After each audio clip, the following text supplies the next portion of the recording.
Dr. Singh, Dr. Udaya Narayanna Singh is the director of the Central Institute of Indian Languages in Mysore, India, and is a renowned linguist as well as an esteemed poet, playwright, and essayist in Maithili and Bengali. He set up the Center in Applied Linguistics and Translation Studies at the University of Hyderabad and taught in the universities at Delhi, Baroda, and Surat. He has published widely on linguistics, translation studies, and sociology of language. As a creative writer, he has published 4 collections of poems and 12 plays in Maithili under the pen name Nachiketa, as well as 6 books of literary essays and 2 volumes of poetry in Bengali, besides translating several books. He has also designed and created 545 short films in English on the teaching of Bangla, Marathi, Tamil, and Kannada languages under CIIL's Bhasha Madakini project. He has been the general editor of the prestigious series from Sage titled Language and Development. Currently, as the general editor of the Longman CIIL Dictionary series, Dr. Singh has compiled and completed 6 bilingual dictionaries to be published by Longman in 2009.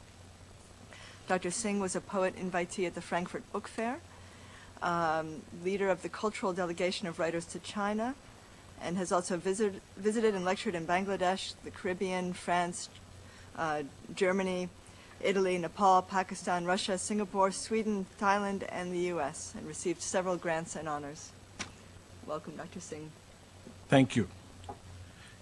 In fact, after listening to 2 of the excellent presentations by Hugo Barreto and Giulio Bianco, it is not an easy task to make a sense of what I'm trying to do when I'm talking about India Speaks, India Writes, where the emphasis is to mention that the planned language is to plan societies.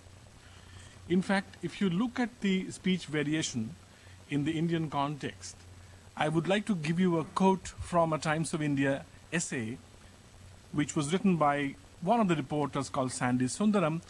She narrates her own story where she says, "My father was posted in the true Telugu districts." Telugu is a language. "It was but natural that we siblings spoke purest Telugu.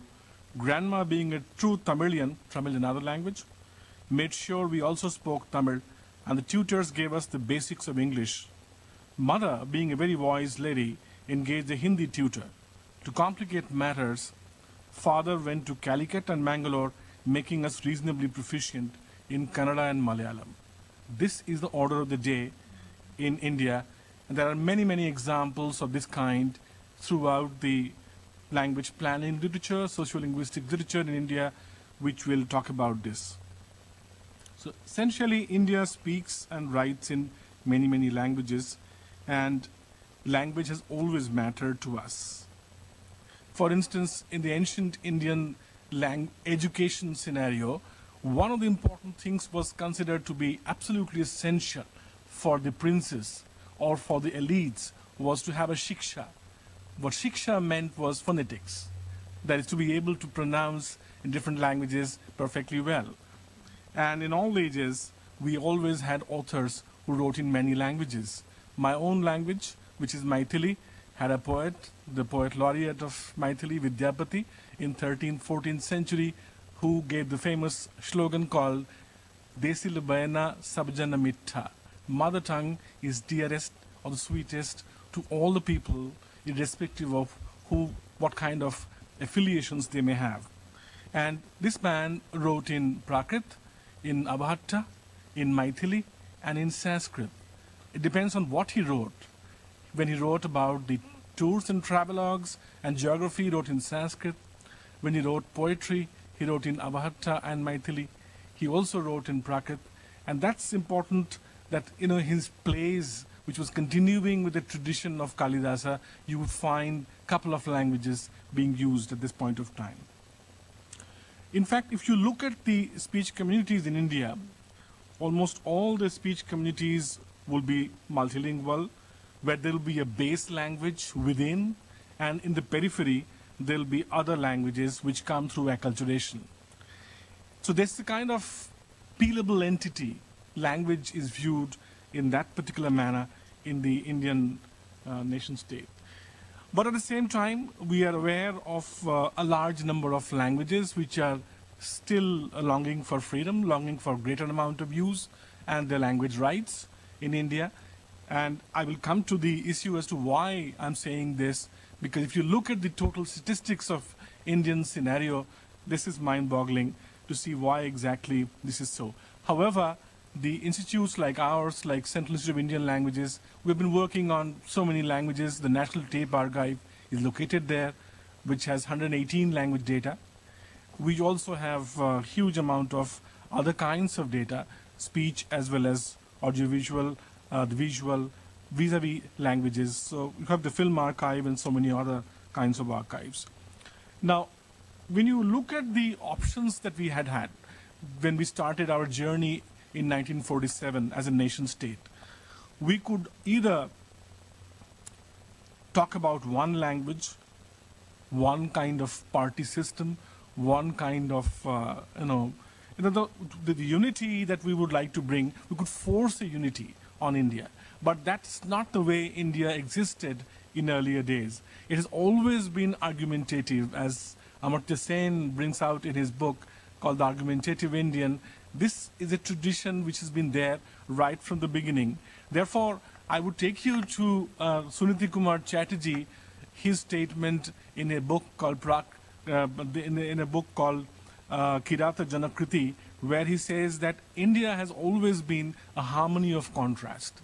And that's the language which he uses for Indian scenario, where the systemic unities are very important here, rather than the differences that have come about in the Indian scenario.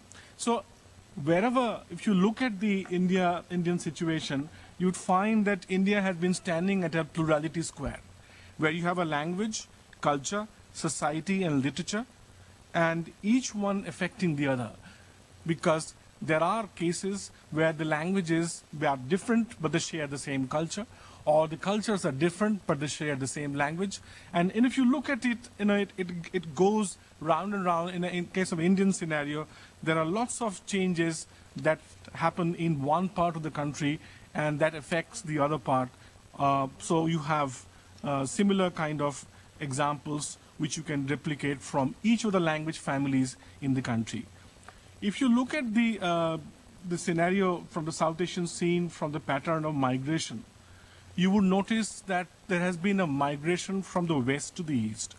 This is not something which I go into detail, but this is only to tell you that we have always had people coming from outside. This is nothing which is new.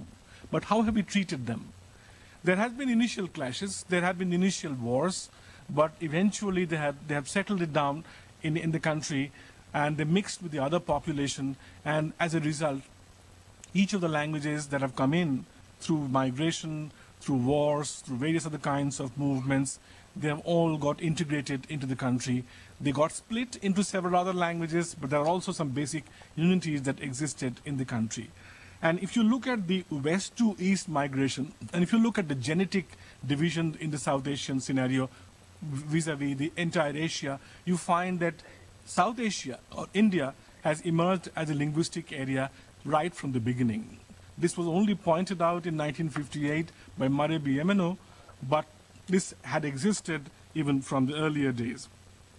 So basically, the tendency has been from the clashes to commingling. People have come together, and all latecomers, wherever they came from, they have very interestingly got mixed with the local population. So assimilation has basically been the order of the day.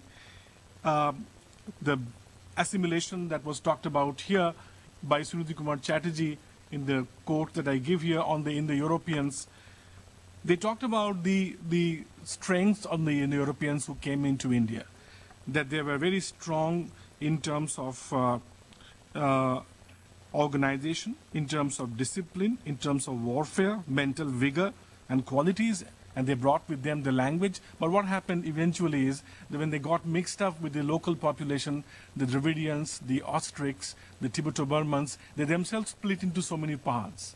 So Indo-Aryan became so many different kinds of Indo-Aryan very soon, very quickly. So the split and merger had been the order of the day. Integration and conflict have been order of the day in the country.